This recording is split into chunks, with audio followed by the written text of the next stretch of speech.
good evening to everybody and a very warm welcome. And I must thank you all for braving this weather and definitely making it to the venue. So thank you for that.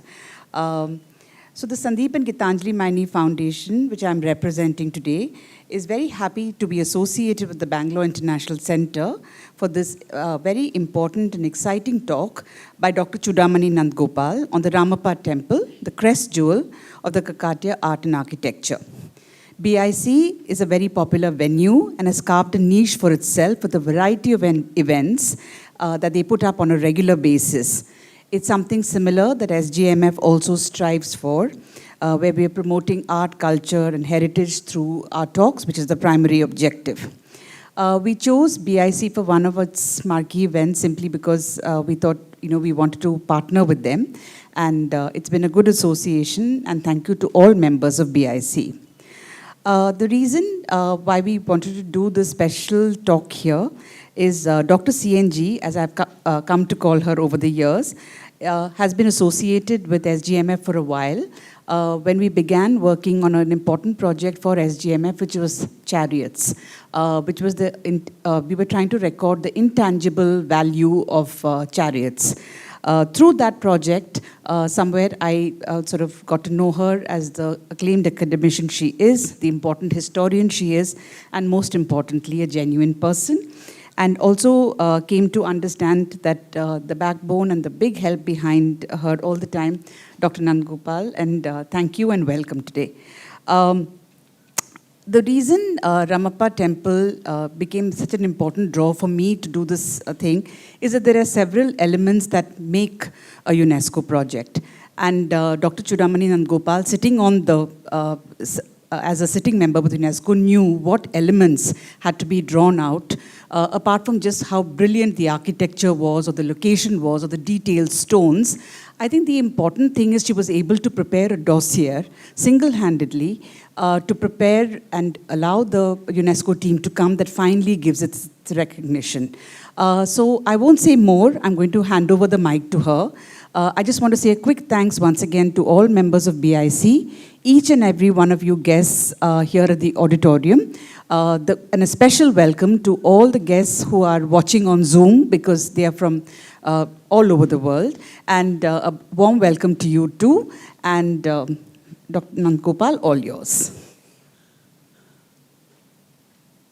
Namaskar and good evening. It's my privilege today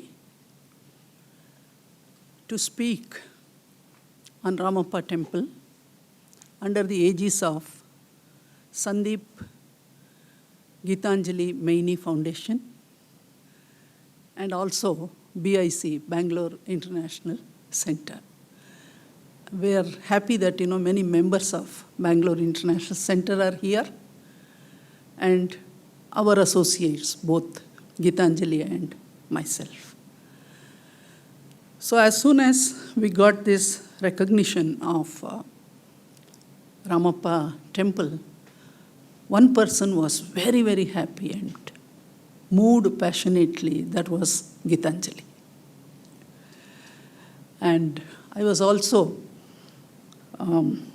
whatever I do, I keep informed so that one person, appreciates the merit of or the work of others. That is what, I respect. And even BIC also. They are also organizing such wonderful talks and lectures. And this particular Ramappa Temple, today I am going to speak, or I can divide them into two parts. The first part will give you a kind of how Ramappa became a UNESCO World Heritage Site. That is in the first part. The second part will go to Ramappa Temple proper. I'll take you all to Ramappa Temple proper with the second part of the lecture. So Ramappa Temple was, when you see this um, slide, you have two, one created by Geetanjali and team from Gallery G, I think, and also Bangalore International Center. It's also very nicely, it has been put up here, as you can also read them, that the ritual of Girija Kalyana, the marriage ceremony of goddess Girija. And it will be performed always, every Shivratri they perform this particular ritual. So we documented, that is known as intangible heritage. All the rituals and festivals that happens in the temple on a particular day, based on the agamas, it's a living temple. So that is what, we, Girija Kalyana, when I'm showing you how the ritual takes place in that particular. Another slide next to that is the Ramappa temple, a book. We call it as the crest jewel of Kakatiya art and architecture, published by Kakatiya Heritage Trust from Hyderabad. And this book, maybe, I have one copy here. I'll show you at the end. Maybe in another month or two, it will be in the available in the market and the bookshops, and even they can send by Amazon and all those things. That will happen in another 1 or 2 months. Till then, I make like, give talks like this and familiarize Ramappa and go to Ramappa temple. That is my mission, as many people as you can visit. Now this is what, on the day 25th July 2021, Ramappa was inscribed as the 39th site of India. Next day, it was Dholavira, which was recognized. So in July month, like 2, World Heritage sites India got. In South India, we have only 4 World Heritage sites. Of course, in North India, particularly in Delhi, there are many. And the 4 were Pattadakal, and second is Hampi from Karnataka, then Mahabalipuram, and this Tanjore, Brihadeshwara Tanjore. These are the other 2. And there were no heritage site in Telangana or Andhra Pradesh, also Kerala. We don't have. So with this, we got 39th, 5th site for South India. And South India has great potential to have many more sites. So we have to work towards that. So when we got this recognition, immediately Government of India, Narendra Modi ji as well as Kishan Reddy, they responded to us, complimented the entire team who worked for this Ramappa recognition. These 3 people whom you are seeing here, they are the first level team. I call them as first level team. One is Professor Panduranga Rao, who is the senior most principal of engineering college from Warangal. And since 30 years, these people have a vision and thinking towards Ramappa temple to make it as a World Heritage Site. Because the last World Heritage Site to South India we got was in 1987. That was Hampi. So after that, we had not, any World Heritage Site inscribed. So these 3 men, or we call them as crusaders. We call these 3 men as crusaders who had really worked hard before my intervention. Since 20 years, they were working continuously. Professor Panduranga Rao, senior most, and Papa Rao, who was an IAS officer under Government of India, and he was also representing India in UNESCO. His office was in Paris. So he also knew how to approach UNESCO for the World Heritage Site. And then other person who is in front with the specs is architect Surya Narayan Murthy. He is a great asset to any of the research team, and particularly if it is related to architecture. So he took all the initiatives to work on dossier, collecting very important information from people like me. Particularly, they requested me to be part of this team, UNESCO dossier team. So that is how we all worked for the dossier.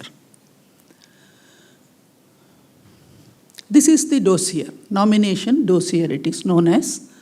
The cover page, we call it as Rudreshwara, in bracket it is Ramappa, because popularly known as Ramappa. In the inscription, it is known as Rudreshwara temple.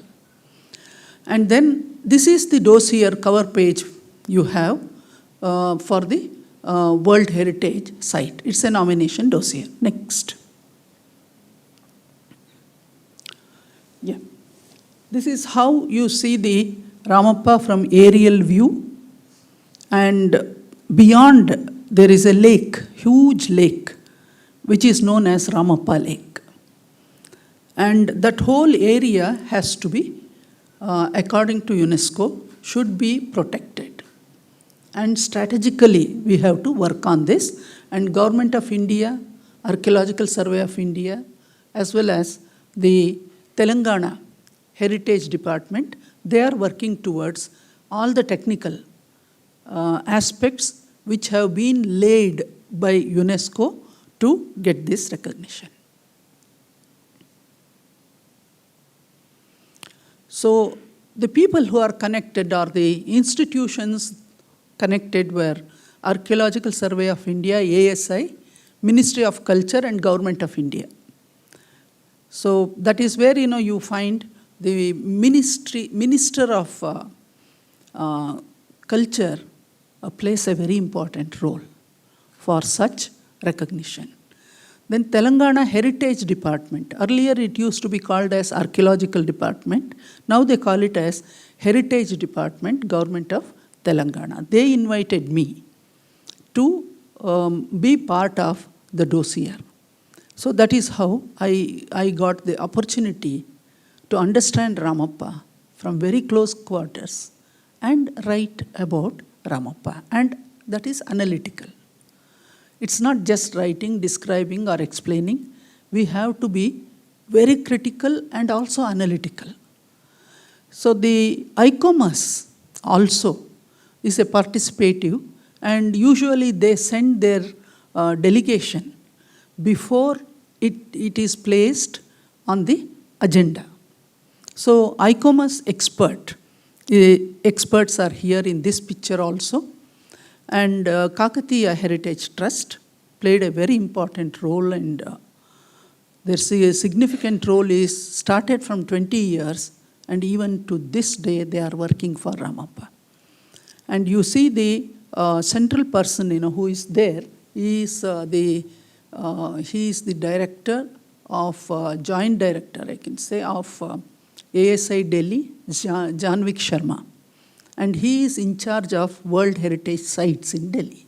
So he was, visited Ramappa several times, along with even the UNESCO delegations, and explained them everything. And he played a very important role again. And Vasu Poshananda is the name of this person who came, ICOMOS representative, and made a thorough study for 3 days. We were all there with him. And this book was just released in the hotel by the evening to hand over him the copy, so that he will go and talk to the concerned about Ramappa temple. Report will not give you that great impression. A book will explain everything. So the Kakatiya Trust wanted not only dossier, they wanted me to write a scholarly coffee table book. So that we all worked. And this is the visit of ICOMOS delegation. That was probably in the month of September 2019. No, 2020, I think.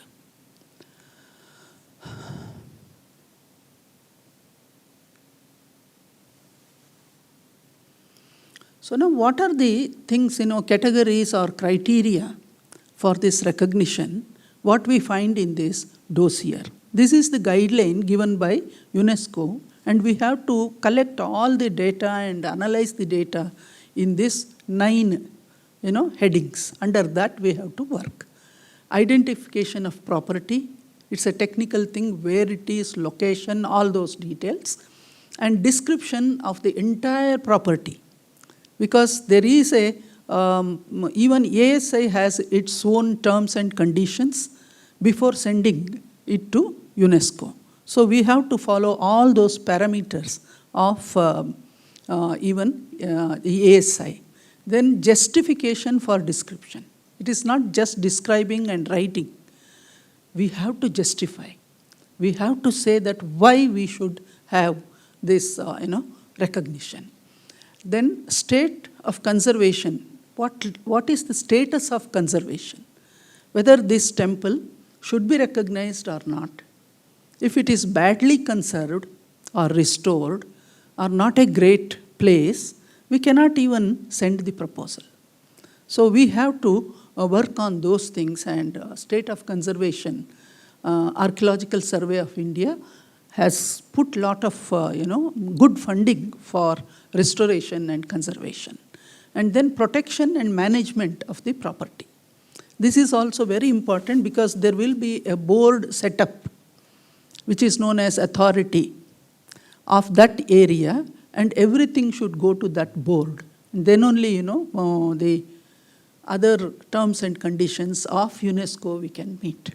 Then monitoring, not only just declaring it, but how do you monitor as a property as well as a cultural space it is. It is not just a monument that there is no puja or anything. It is a living temple.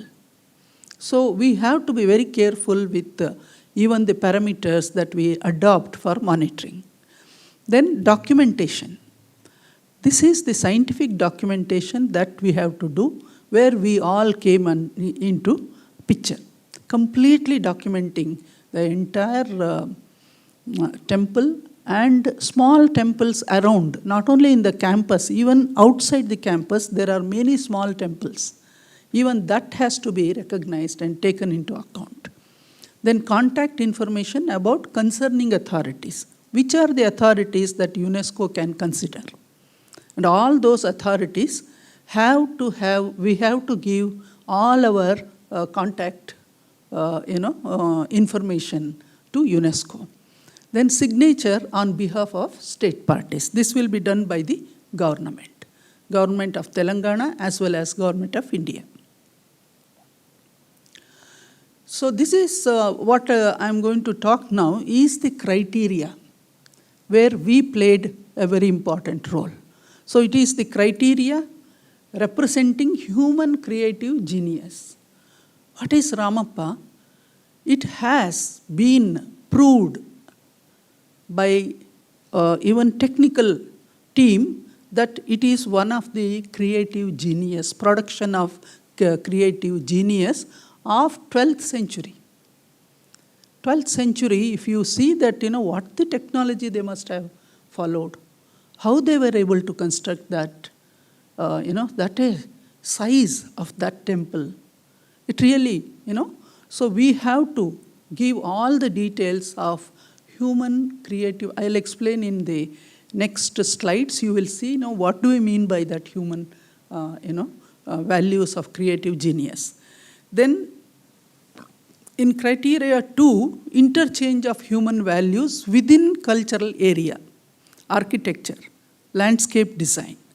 All this will come under criteria 2. We all worked for this and established what are the human values that are connected to this temple. That is what even UNESCO values. They need this, information more than just writing or describing the property. Then the criteria 3 is we have to prove that it is an exceptional testimony of cultural tradition. There are so many temples in India. Even under ASI state, under ASI center, endowment department, you can't even sometimes number them. So many are there. So what is the testimony of this cultural tradition? If we don't give this information, cultural tradition, testimony, it will not be taken seriously. So we have to be carefully work on this and give a proper analysis of cultural tradition and tangible and intangible cultural heritage, because the temple has got both. Like it has tangible, where you can see, you can touch, you can see the inscription, there is a record, lithic record, and you can also touch. So it is tangible, but intangible. What are the intangible things are associated with this? That is the customary practices under the religious streams. And what is that they are following since 800 years? Is it a living temple even today? Was there a discontinued, the puja system and all discontinued? So these are some of the things which we have to go into. And dance. Dance as an art has been used in this temple. Like, both classical and folk. So you have even the Shastras, if we call it as Shastra or Shastriya, we can connect to all these dance sculptures. So that is also intangible heritage. So if we write all these things under criteria, they want us to justification of the property. One is property, land area and all that, how you justify and how you make this as a, because ultimately it will be a place where thousands of people will be visiting in a day. Then how do you make this place viable for such a great number visiting? From it opens, because there is no door except Garbhagriha. It is open, so people can start coming at 6 o'clock itself. So how do you manage? So that is what we mean by justification of property. Also all these human values on all the 3 criteria, we have to justify in our analysis. This UNESCO getting the World Heritage Site is a teamwork. It is not done by one person or one agency. Many people are involved in this. The first writing about Ramappa temple and that area was by Yazdani, the great historian and archaeologist. He was the director of Hyderabad Circle and all. He was the first to visit and document and write about it. After that, we have so many people in Telangana, in Andhra Pradesh, writing on Ramappa. But the very important work, or which we all take seriously, is by Professor Dhaki. He's an archaeologist, art historian, and he has written 11 volumes on Indian architecture. Huge volumes. And he was part of American Institute of Indian Studies. So in that, one of the volumes that is known as Upper Dravida Desha. So in that he has given a separate chapter for Kakatiya, art and architecture. Till then, it was not considered as a principal style in art and architecture. Of course, they followed Kalyana Chalukyan, their predecessors, but Professor Dhaki had given all the features to call it as independent style. So that is why his research plays a very important role. Then we have here as teamwork, my team. I'll be introducing you of them. They were with me from the day one. We all went with such enthusiasm. And Rahul, our photographer, we all worked from morning till night. We just hardly went out of the site. And it is so fascinating. And we worked with passion, never thought of anything. And Professor Panduranga, with whom I am there, he said, "Ma'am, our goal is only getting Ramappa as the inscribed World Heritage Site." Because after declaring Telangana as a separate state from Andhra Pradesh, there was some kind of competition. Andhra Pradesh also wanted a World Heritage Site. So they were taking Amaravati. And Telangana wanted one immediate site, that was Ramappa. So in one of my lectures about 4 years back, when they called me for a conference to chair the session, I just casually mentioned, see, we have only 4 World Heritage Sites in South. There is no 5th one. Why can't we go to Ramappa or Amaravati? I mentioned to them, but already they have started working. Already they were working. So here you can see Professor Panduranga Rao and the American scholar, his name, I just forgot, American scholar who was with us, Wagner, Professor Wagner. So he was also there working on not only Ramappa, all Kakatiya temples. He was writing a guidebook for the department. And Rangacharlu, who is next to him, is a resource person. He was in ASI earlier, and he is retired, but he is always with us, like, with our team. He is very close to us, and every bit of information he used to give us, and that was a great resource for us, Rangacharlu. Then we have every day when they came to know that Ramappa, a Bangalore team is coming and working, so many paper and video people and channel, they all visited Ramappa and had discussion with us, took pictures. I said, fine, these are all like a movement. Let us do all this so that UNESCO will definitely recognize us. So this is how we all worked with my team. And this is research and documentation. So while working on, you can see Dr. Soumya sitting and doing rapid sketches continuously. She will not know who is standing there, who is sitting here, her work, that's all. So also Vidya, Dr. Vidya Kumari, she is the director for performing arts, Indic studies, Reva University now. So she was my Rupadarshi for the model for giving the dance part of it. And she did her doctorate also in dance, the Deshi Karanas and Deshi styles. So we were discussing how the movements have to be. And I'll show you a small video, you will know how it is. And also this is the last 4 people, Dr. Vidya Kumari, Shailaja, who is here, and Dr. Gomati, she is in Hyderabad with, as associate professor with some university. So we 4, at 5 o'clock we were in the temple for this Shivaratri documentation. So that is the team.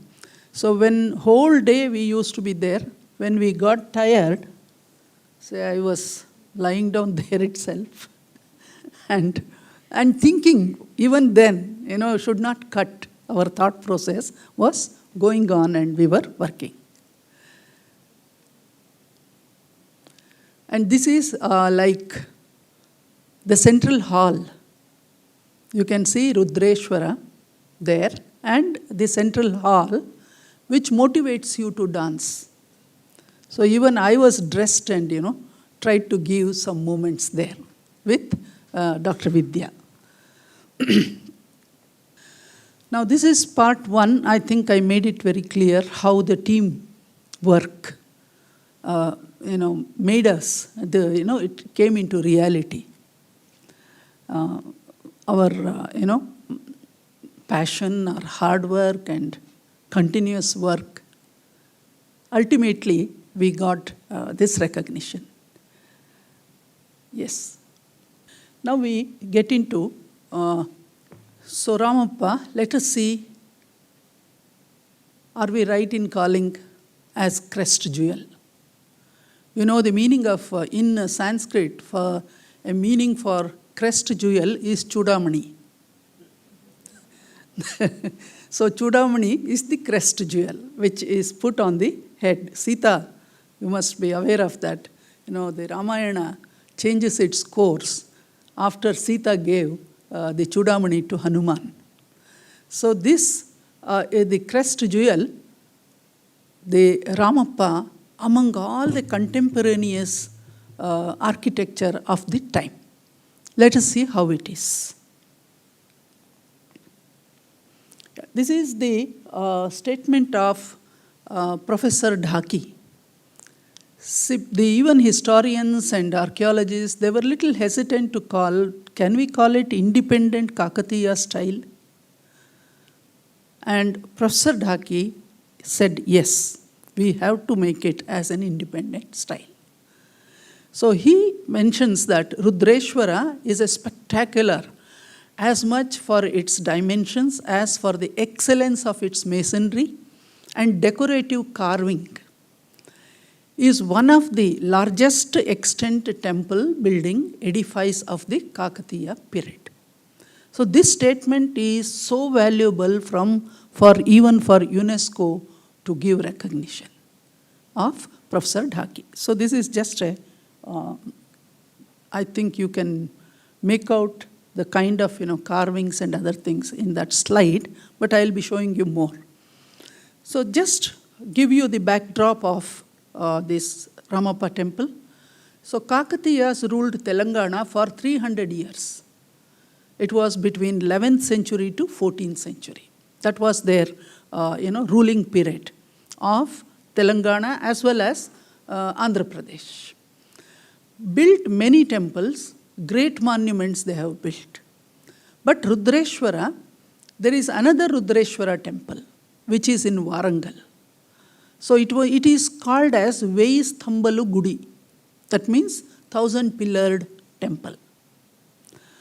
So still renovation is going on, ASI doing the conservation and restoration of this Warangal temple. So that is also known as Rudreshwara. Fort temple with the gates at Warangal. When you go to Warangal, you will be taken to that area, fort area. In that fort area, you see, how the slabs and carvings and so many sculptures, independent units of architecture, they're all lying there. They could not complete. They prepared everything, as it reminds me of Rama Janmabhoomi, the temple, they have accumulated all the, temple parts, and they are just taking it and, fixing, assembling those parts. Similarly, we see this Warangal. In Warangal, you find whole area. If they had completed that temple, it would have been larger than even Brihadeshwara, the largest I can say in India. Unfortunately, it did not happen because of the invasion, Islamic invasion. They had to stop at that point. So the great living Kakatiya Rudreshwara temple is the only temple that is our Ramappa temple, which is intact. Nobody has touched that. It is intact. And it was built by Recharla Rudra, not Kakatiya rulers, but it is the Senapati or commander-in-chief of Kakatiyas, Recharla Rudra, a family. They built this particular, because Palampet was the outpost, military outpost for Kakatiyas. So they wanted that place has to be properly presented. So the Palampet, this temple, along with this temple, there are several small temples. Now, we are all planning, like ASI and all, to conserve all those temples, so that the people who visit will have, even a full day. After seeing Ramappa, they can visit to other places also. So it is also Rudreshwara. So it is built by Recharla Rudra. So Kakatiya king was Ganapati Deva, ruled more than 50 years. And Recharla Rudra was one of his favorite commander-in-chief. They had a very good understanding of everything and the development of that time. So this temple is known by the name of Sthapati Ramappa. But this is not very, we can't say that, a Ramappa, a Sthapati lived at that time, because we don't have any inscriptional evidence. Nowhere it is mentioned as Ramappa. Maybe it is oral tradition. You don't find in written tradition, literature or anything. Another possibility must be the Ramappa lake, which is so huge. Telangana is blessed with water system like this. Wherever you go, you will find huge, even including Nizam Sagar of Hyderabad proper. You have such water bodies. So here, maybe Ramappa must have built this particular, lake. Since it is very close to lake, it was also known as Ramappa temple. Until we get proper evidence or written record, we have to analyze in that sense. So Sthapati Ramappa is the name given to this temple. People believe that Sthapati Ramappa lived at that time. So a huge lake, as I said, built as Ramappa lake. This is a glorious living Kakatiya temple. These are the words we have used in dossier. So if we use those words, glorious living, then we have to justify, not just giving the title. So we had to write pages and pages to justify this. And we have done that. So a sacred space created by Recharla Rudra have 4 components. One is architecture, all of us know, and sculpture. I'll start showing you, then you realize, what is the quality of the sculptures. Such expressive quality you have. Then rituals.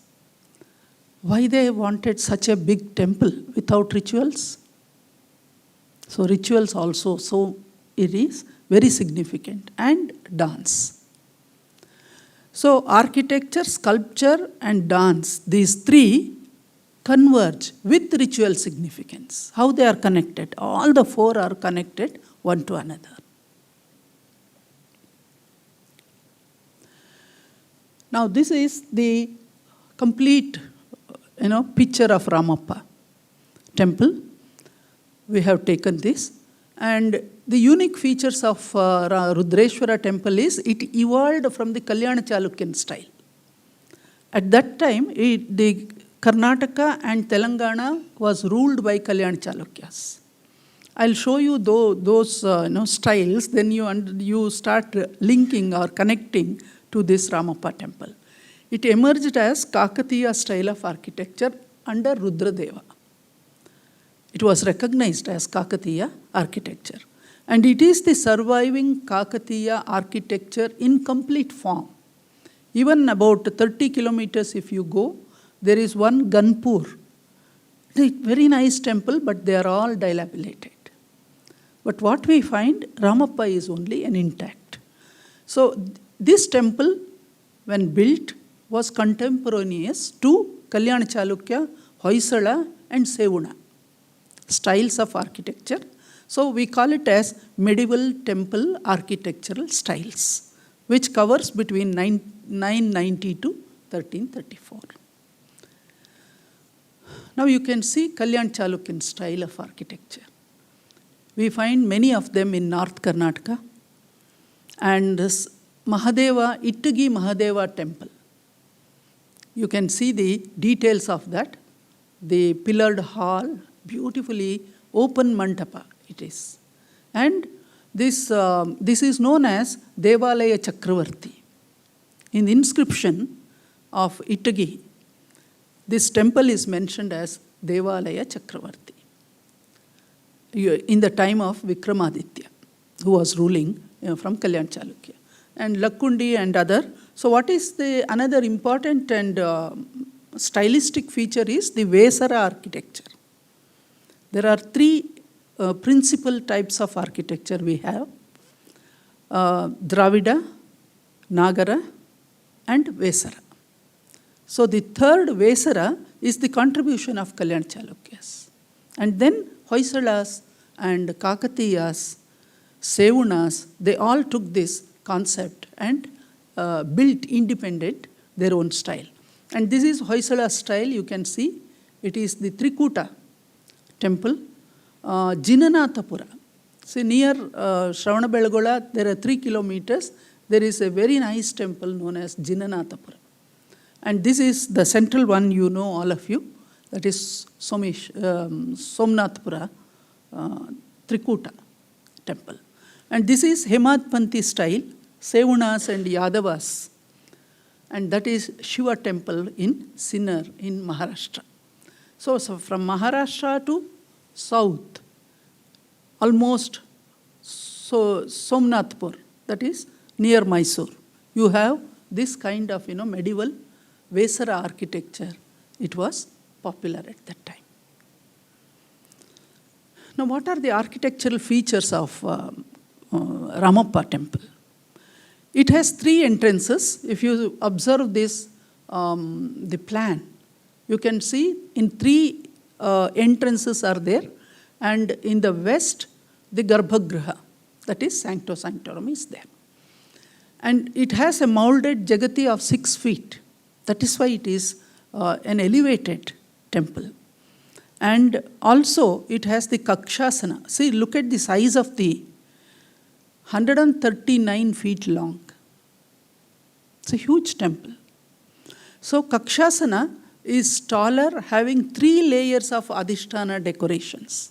Its Kakshasana is also of quite, fairly, height, good height. And people can sit comfortably on that Kakshasana. I'll show you the interiors. So, sanctum to the west, spacious Antarala, the central one after the Shivalinga is known as Antarala. Between Garbhagriha and the main pillar hall, there is a small, that is created by mainly Kalyan Chalukyas, which is known as Antarala. It's a technical term. So it is presiding majestic Shivalinga in the center. So that is the ground plan. This is very interesting. Why one of the feature why UNESCO thought of inscribing Rudreshwara is 5 types of material used. Nowhere in India or anywhere these 5 types of material is used.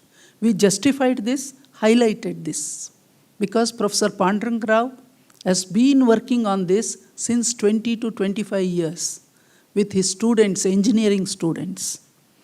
And they knew the skill and engineering quality of this temple.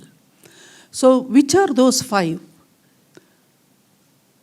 Indigenous sandbox technology for foundation. See, most of the temples, there will be a foundation. You have to go below, maybe 6 feet or 12 feet. Then we put all rubbles, and then we bring the sandstone or granite to fabricate on the top of that. But here, sand is used, not the stone nor the rubbles. They open the pit and put the sand, and sand will raise to certain level. There they fabricate the entire space with stone. Then that is known as sandbox technology. They make it as such fit box. Nothing moves from there because it was earthquake resistant.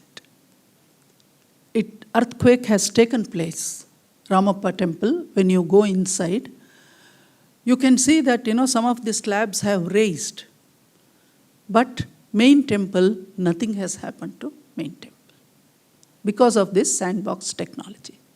The second is superstructure. I'll show you the Shikara, which is the Vesara Shikara, Tritala Vimana it is known as, and it has got the floating bricks.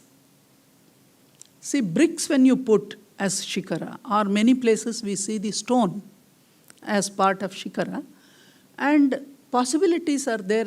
The central part may not take, the Garbhagriha may not take that load. So they have used bricks which can be, if you put in water, it floats. So this also Professor Panduranga Rao demonstrated before the UNESCO delegation. See, 800 years back they had thought of all these things. Then the third one, what we have is original dolerite massive columns. Of all the stones, dolerite is very, very hard. And they have used dolerite for carvings. Wherever there are fine carvings, they have used dolerite. And it gives you that kind of, sheen and like a bronze. When you see this sculpture, you will see that, how they have the shimmering, that effect because of the dolerite. Then the massive columns and architrave is also dolerite. Beams are dolerite. Central ceiling is dolerite. But the floor and some parts of the ceilings, other part of the temple, they are sandstone. So you have 4 material. Sand for sandbox technology, then floating bricks for shikara, dolerite for carving, sandstone for laying on the temple hall and even some ceilings. And the last one left is granite. Granite also is used. So sandbox, sandstone used as structural material. Because one temple is completely fallen and they have kept all those pieces aside. They want to fabricate and do the restoration of that particular temple. And we see how sandstone is used completely for that particular structure. And they are all pink sandstone. That is why when you see from distance, it looks like a pink structure. So spatial concern brings relationship between architecture, sculpture, dance, and rituals. See, this is one space they have, huge space, where you have all these 4, architecture, sculpture, dance, and rituals. And one of the very, very superior quality of Ramappa temple is the expressive, the expressive quality of the sculptures. So human features represent local ethnic people, not like, in other temples we see that they try to bring the Devangana concept. Here they were not worried about the Devanganas or, ideal type of beauty, all these things. They were not worried. So they have used local people, their features, their stature, their movement. So they were concerned with the local people and their participation. There are 12 bracket sculptures, bracket figures, and 26 Gajakesari. So all that when you go around, you see these sculptures there. This is the exterior of Ramappa temple. The principal temple is in the center. There is a Shasana Mantapa, that small Mantapa, you have the Shasana there. See, in all other temples, you have the slab inscription where the things are inscribed, which is the historical record. But in Kakatiya temples, they have the pillar shasanas, and a separate place is created for the shasana. You can go all around four directions and you can read this shasana. And there is one Kateshwara temple and the other one is the Nandi Mantapa. So all it makes a very beautiful complex. This is the details. You can see the shasana. Recharla Rudra installed this inscription in 1213 CE. And on the top of the temple, in the inscription it mentions, there is distinctly a golden cupola, that is the kalasha, golden kalasha, illuminating the whole space. This is written in the inscription. It's not my explanation. It is from the inscription. So this is the Rudreshwara. Huge. It is a good size. It's not a small linga. Even beyond our height, maybe about 8 to 10 feet of height. And even the stone quality is so good. And this is how they every day they decorate. So it's a medieval age. In those days, the two sects of Shaivism, Kalamukha and Pashupata, existed. So in Ramappa temple, we find these shakhas of the Shaivism worshipped even today. So Kakatiyas followed Shaivism, built many, many temples dedicating to Shiva. So this is the Vimana. When we use the word Vimana, it is from top to that bottom, that portion, not the entire temple called Vimana, that portion where you have the Shikara, that is Vimana. So it is, the Vimana is 40 feet, brick, Tritala, that's height. And Vimana walls decorated with slender pilasters. You can see that, the lower portion, slender pilasters are continuously used all around. And the 3-tier, decoration of the niche, you can see here.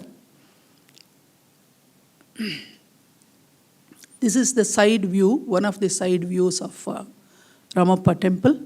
You can see that pink color, is retained in most of the carvings.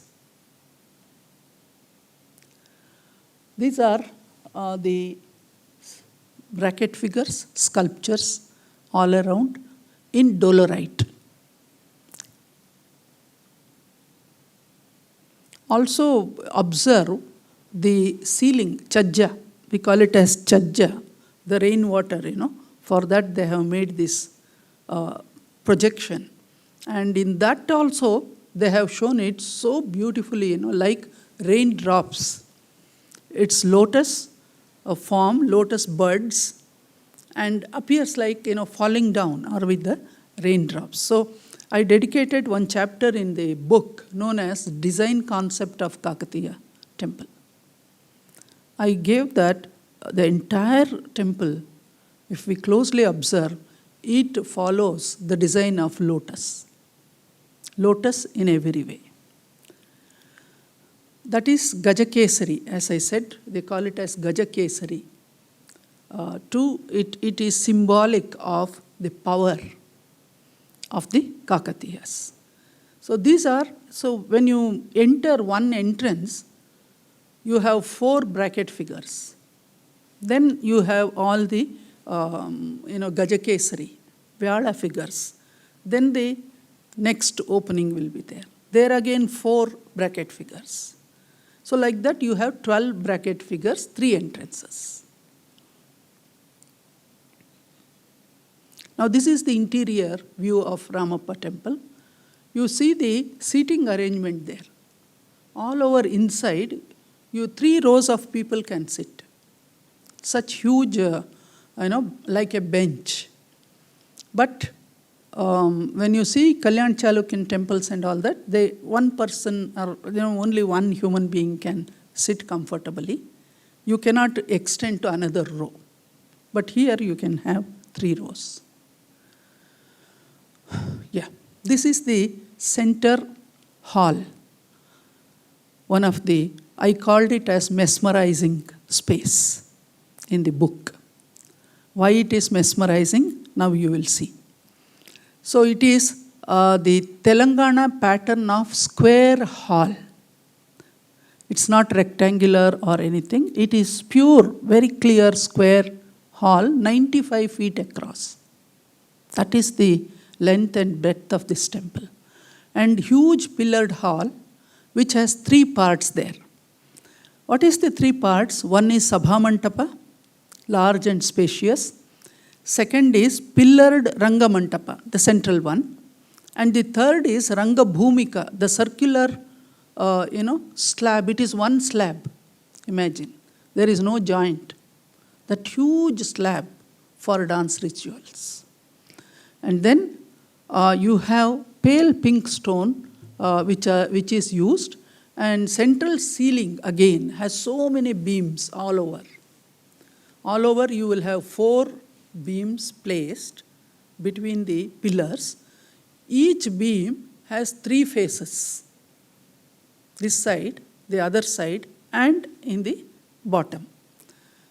The Shiva Purana and other stories are inscribed on all these 3 parts. So they got 12 such beams, 12 spaces to exhibit their strength of the sculptural quality and the narration. This is the Antarala, that is the in between the main hall and Garbhagriha, that is known as Antarala. Even Antarala is so beautifully carved. It is also dolerite. Now this is the architrave. That is why I said mesmerizing space it is. If you see this architrave, you have to spend so much of time before this. And the other drawing is meticulous drawing done by Dr. Soumya Manjunath. After we returned, she worked on this drawing. And why I need artists with me? Whatever you take photographs, any close views and all, it still misses those lines. So when it is created in lines, it breaks the monotony of that photography. That is where I love to have the artists with me, with good pencil work, and they do wonders for the book. And this is the architrave, dance and music. How much the movements are there, dancers. And here Dr. Vidya Kumari is representing, demonstrating. We spend a lot of time on dance because it is one of the strength to analyze this temple. Yes, this is the Shivaratri, marriage of Bhavani Ramalingeshwara Kalyana Mahotsava on Shivaratri day. Observe that panel, sculptural panel, it is Girija Kalyana. Under that, actual Girija Kalyana takes place.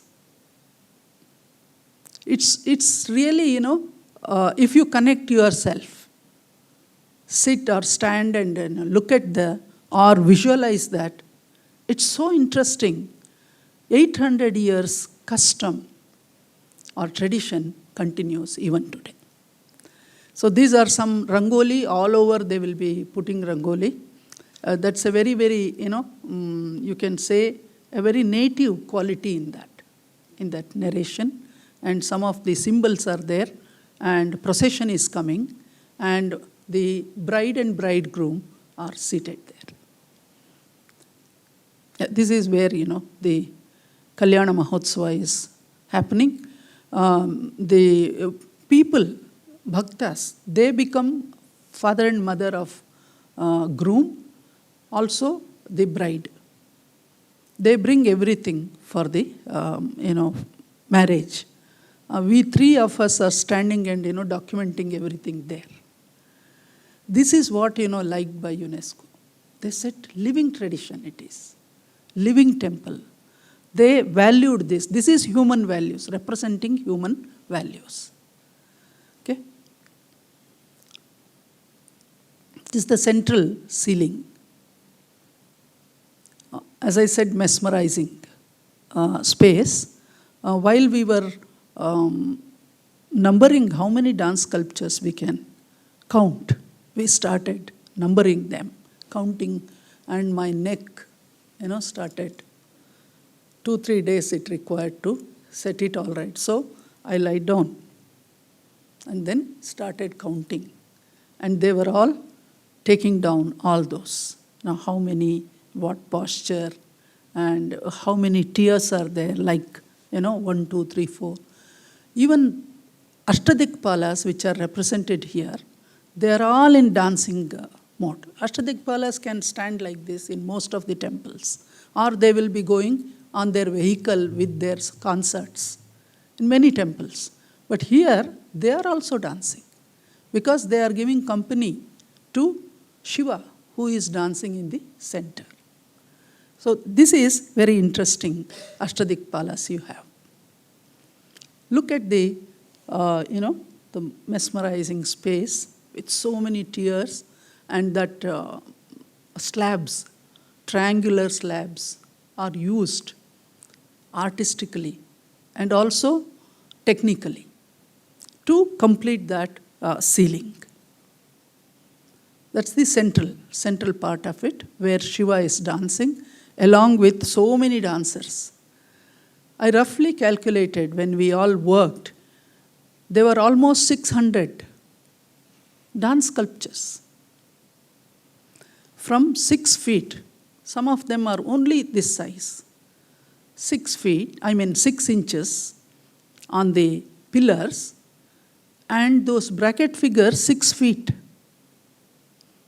So 6 is so nicely combined when we started, connecting ourselves. 6 inches, 6 feet, 600 of the sculptures. That's the central dancing Shiva. So I wrote a chapter on, in this book, dance imagery of Ramappa temple, and where you find some of the Shastras are connected with this, like Manasollasa, an encyclopedic work of 12th century. Also Sangita Ratnakara from the Sevuna, Manasollasa from the Kalyan Chalukyan, and Ritta Ratnavali is from Kakatiya. So you see, those were the Shastras related to dance. So there are Deshi tradition and Marga tradition in this Ritta Ratnavali. And the author of Nritta Ratnavali is Jaya Senapati, who was the commander of elephants in Kakatiya, Ganapati Deva, in his period. So that is what is interesting, that he took interest in writing Nritta Ratnavali after 50 years. When this temple was building, he was a boy. He was also the brother-in-law of the ruling emperor of Kakatiya. Later, he used this temple and wrote that book of Nritta Ratnavali after 50 years. So we find that Grantha or the Shastra is very relevant for this. So this is the Perani Natya, that is Guru Nataraja Ramakrishna. He has reconstructed Perani Natya. Today, Telangana government wants to make it as their state property. This is intangible. This Perani Natya is an intangible product. So they want to make it as their Telangana dance tradition. And this is from Jinnanathapura, from Karnataka, Hoysala, just to give the parallel. So this is the Pindi Bandha, where you find a dancer in the pillar, how the movement are going on. It is known as the stock dancing, or what we call it as kolata. Can you please video? You can see the pillar details, what an intricacy is there in that.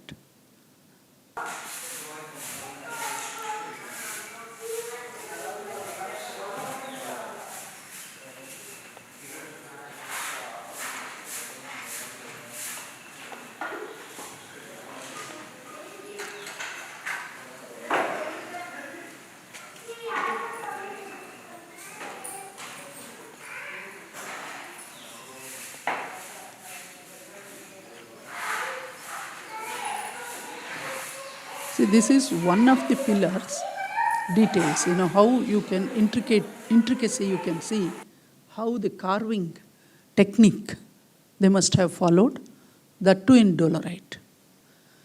So this pillar has got all these intricacies and details. And you can also see in the drawing more, details. On the three gateways, three openings, there are female Dwarapalakas, and they are in dancing mode again. And Dr. Vidya is demonstrating all those movements, which according to Nrittaratnavali also, we followed that Shastra for interpreting it. This is one of the very interesting, sculpture having two plates, holding and dancing. And Vidya has demonstrated. We call it as Paravritta Chari, Sthanaka. This is Nandi Mantapa. This is an exclusive structure, which is of good height, and also more details and more dance sculptures are there around in sandstone. Next video. 1, 2, 3.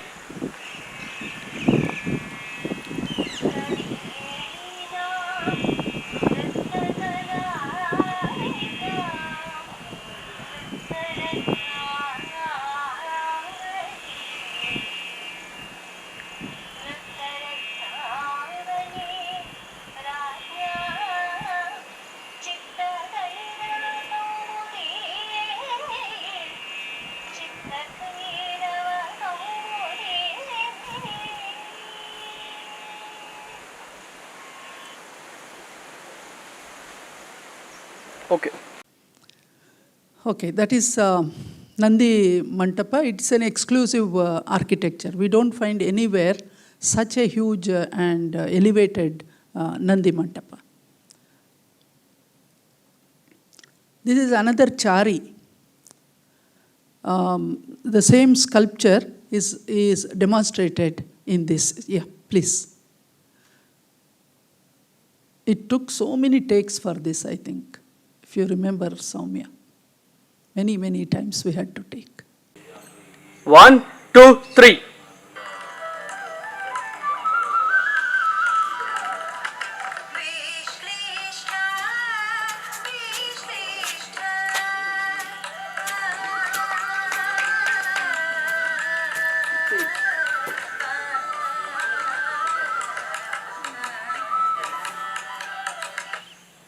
ಕೈ ಕಾಣಿಸ್ತಲ್ಲ ಆ ಕಡೆದು ಕ್ಯಾಮ್ರಾಗೆ.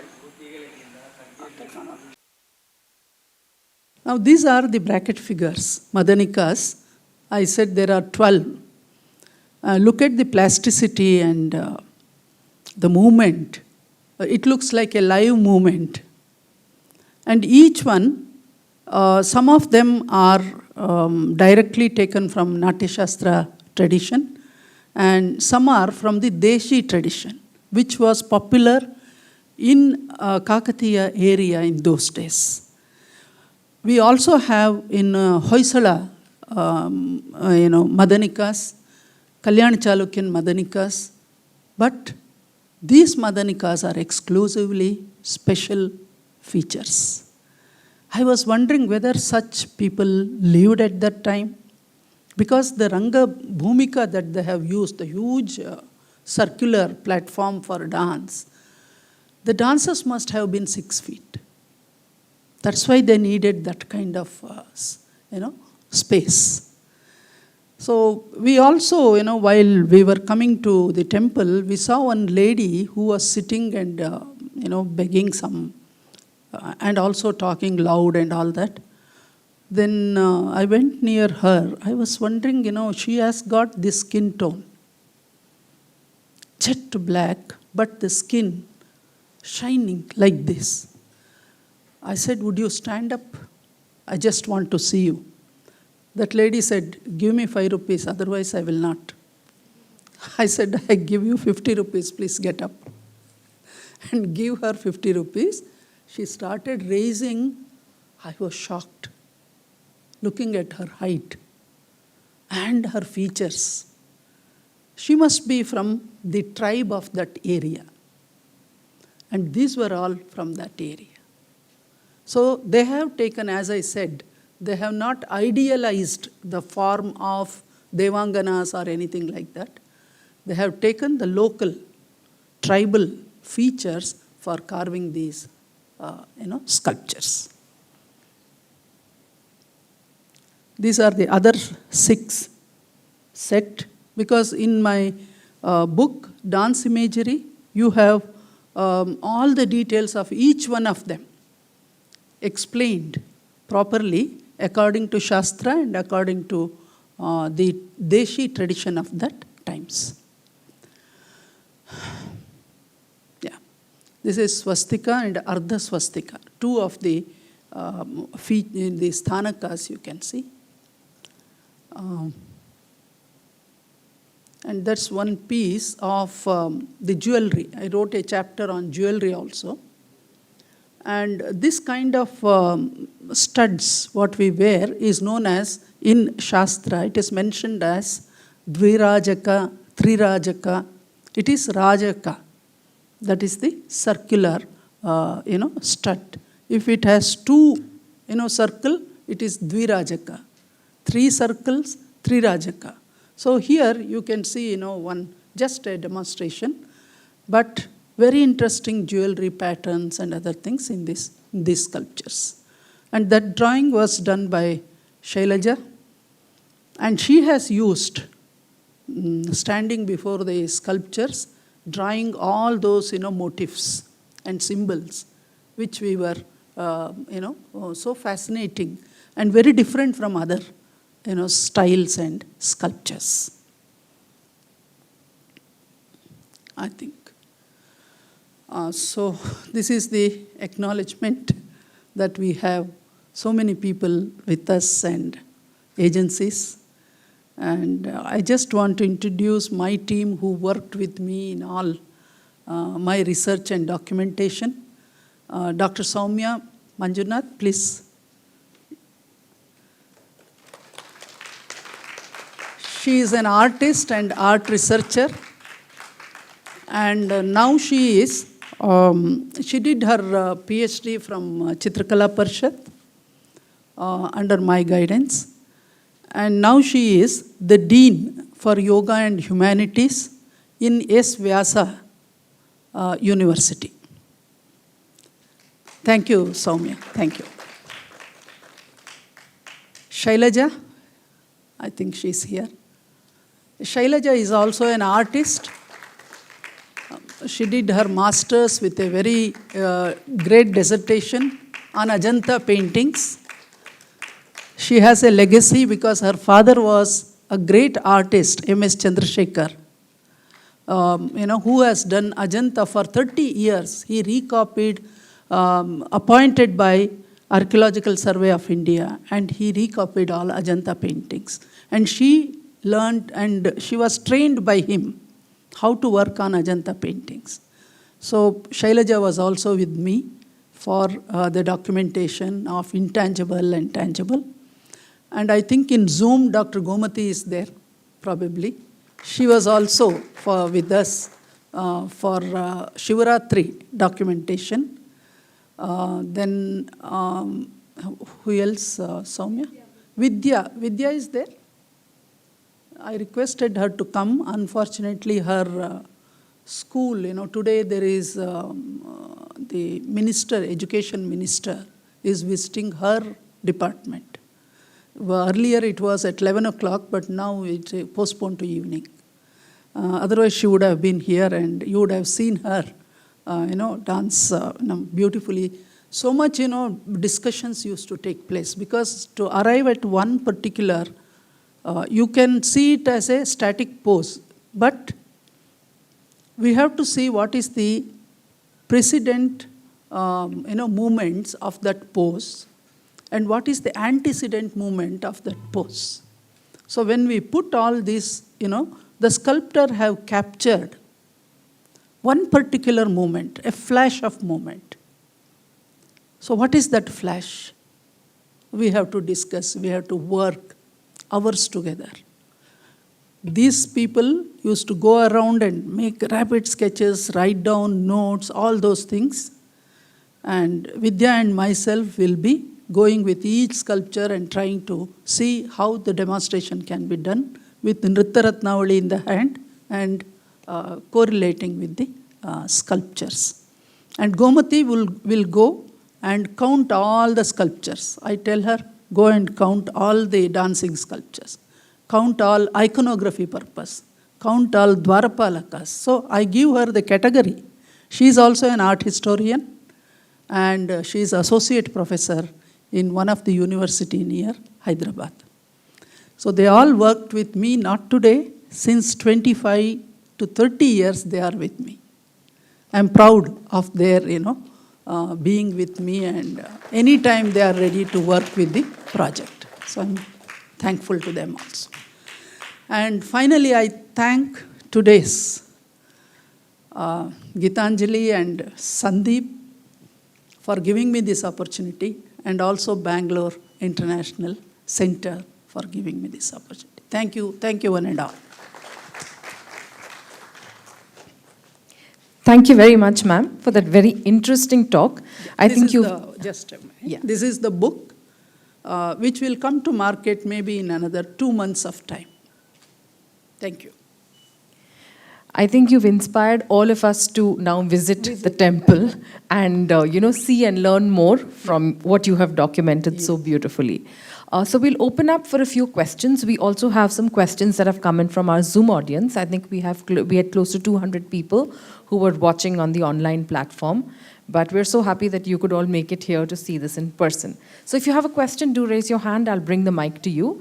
But I'll begin with a question that I have from our Zoom audience. Her name is Rashmi. She wants to know, what are the facilities or amenities expected, stated by UNESCO, to promote Ramappa Heritage Site? And what Indian resource personnel would want to introduce this site for the future? See, there are minimum facilities near the, around the site. For example, you have that Ramappa Lake. So they have, I think about 7 to 8 cottages for people to stay there near that lake itself. And that is one, minimum facilities you can, also food is available. Otherwise, Palampet is a very small, you can say village. You don't have much facilities there. You can stay in Warangal, which is a larger town with all facilities, and visit Palampet, maybe 56 kilometers from Warangal. You can go and see them and come back to Warangal, and then you have to travel by road for 3 to 4 hours to Hyderabad. From Hyderabad, you can take a flight anywhere. That is how it should be reachable. There's another question from Sudha, who asks whether there are any figurines of male dancers at all. There are. Any idea how many would you be able to highlight that? No, actually you have this Perani. Yeah. Perani dance is only by male. Even Shastras support that they are the male dancers. So you have Perani dancers as male dancers. Okay. And even central one, Shiva, that itself. Yeah, that was And her all follow-up the- question. All this, Ashtadikpalas, they are all male. They are male all dancers. dancers. Yes, many, many. Any questions from our audience here? Prasad sir, yes.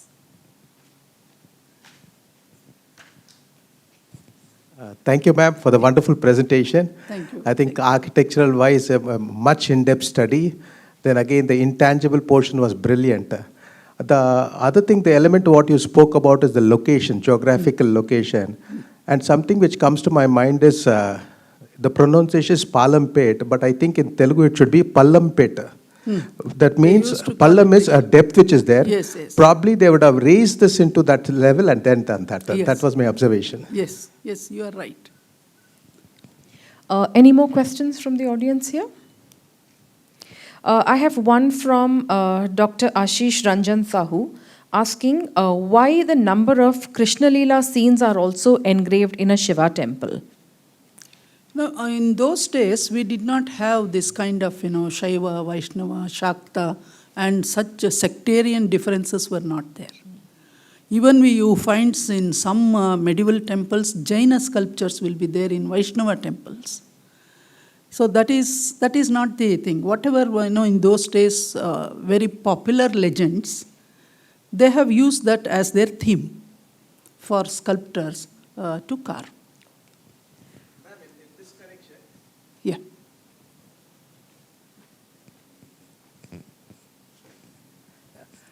Ma'am, you rightly articulated there was no much difference between the Shivite and the Vaishnavite. And incidentally, in the Tirupati, though it's a Vishnu temple, the slokas and the pujas are all recited by the Shivites only. Yeah. Another question that has come in is about what was the technology used for making this floating brick? Professor Pandurang Rao has actually researched a lot about this. And as he has explained to us, like probably they have used in those days the lime and jaggery. Once you put into oven, it becomes pores. Jaggery will be melted and pores will remain. And when you put in water, it floats. Yes. One question. Yes. Ma'am, thank you so much for making me a part of this project and so many other projects also. And I'm eager to wait, I'm waiting to work on more upcoming projects.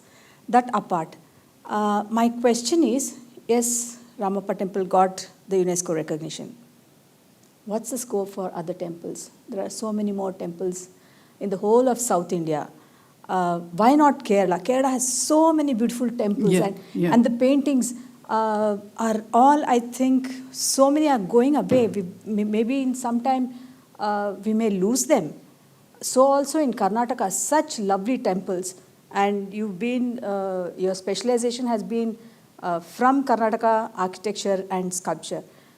So also Tamil Nadu and Andhra Pradesh. So why not we propose for further documentation, research and recognition of UNESCO?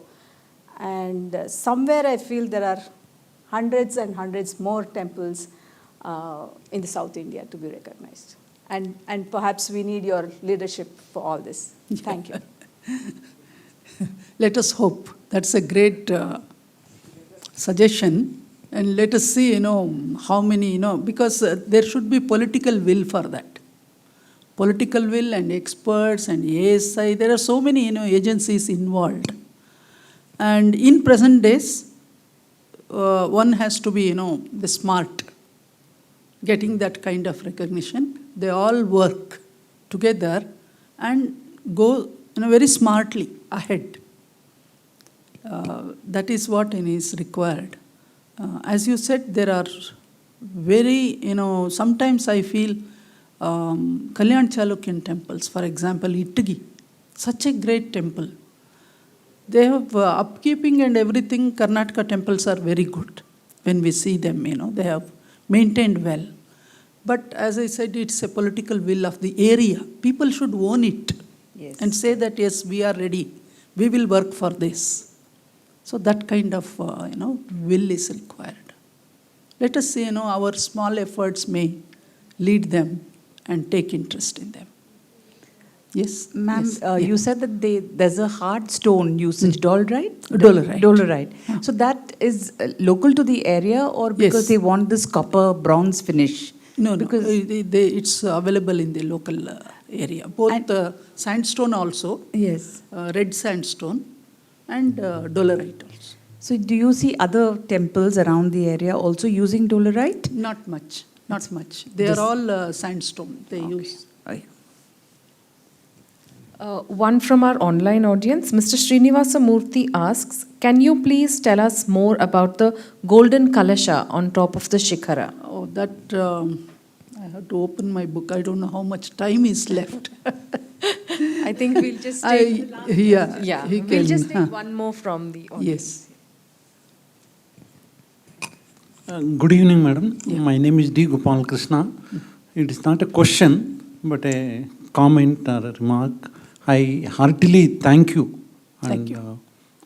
You personally and your entire team for highlighting this and bringing it up to this level. Many, many thanks and kudos to you. Yeah, thank Hope you. you will do still more work, and I'm Yes. personally impressed. Thank and you. on Thank you behalf very of, much. all people, I really congratulate you personally and the entire team. Thank you. Thank you. Thank you very much. Anything else? Yeah, I think that's the close of the questions from what we've got online. If there are no more in the audience, then we shall just say thank you for a very, very Yeah. interesting session. Yeah. I just want to introduce another guest today, Mahendra from Lalit Kala Academy, chairman of Lalit Kala Academy, Karnataka. Good artist himself. We all belong to a community, art community.